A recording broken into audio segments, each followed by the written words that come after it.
উপনিবেশবাদের সবচেয়ে শক্তিশালী উপকরণ কি বলুন তো? অস্ত্র বা সেনাবাহিনী না, এর চেয়ে ভয়ঙ্কর এলিমেন্ট হলো আদর্শ ও দর্শন। দুইটা বিশ্বযুদ্ধের পর যুদ্ধবিধ্বস্ত ইউরোপ উপনিবেশগুলোর উপর সরাসরি নিয়ন্ত্রণ ছেড়ে দেয়।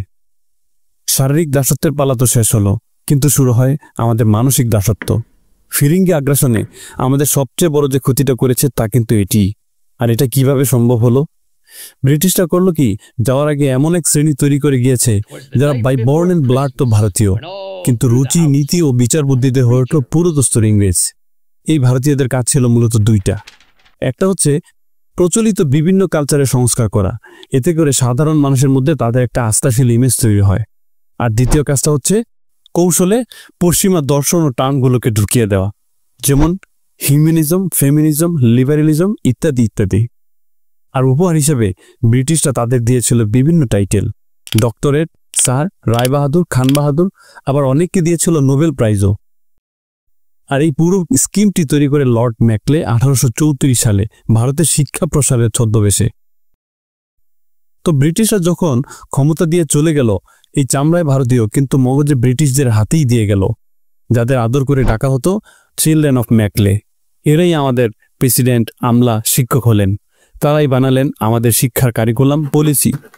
তাদের শিক্ষা পলিসি ও দর্শনের কারণে এক প্রজন্মের ব্যবধানে তৈরি হয়ে গেল নেটিভদের গর্ভ থেকে জন্ম নেওয়া সাদা প্রভুদের সাথে গড়ে ওঠা হাজার হাজার আজ্ঞাবহ কেরানি।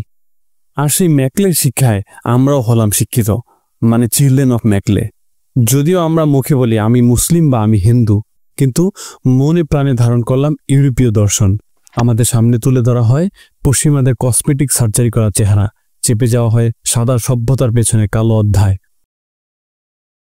আমরা নিজেদের চারদিকে তাকিয়ে দেখি দুর্নীতি, অনিয়ম, অভাব, আর পশ্চিমাদের দিকে তাকালে চোখে পড়ে সম্পদ, সাফল্য ও স্বাচ্ছন্দ্যের ফুলঝুরি।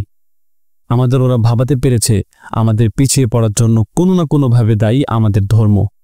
এখন হয় আমরা ইসলামকে প্রত্যাখ্যান করি, অথবা সমাজে ও রাষ্ট্রে ইসলামকে আনইউজেবল মনে করি।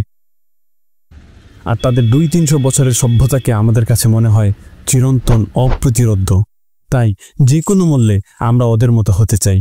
মুক্তি, উন্নতি, সাফল্যের পথ পেতে পশ্চিমাদের শিক্ষা ও নীতিকে আত্মস্থ করতে চাই, যাতে উঠতে চাই আমরা। কারণ যারা তাদের সংজ্ঞার ভেতর আসবে না, তারা অশিক্ষিত, মূর্খ ও পশ্চাদপদ। তাই বংশ পরম্পরায় সেই গোলামি করে চলছি আমরাও।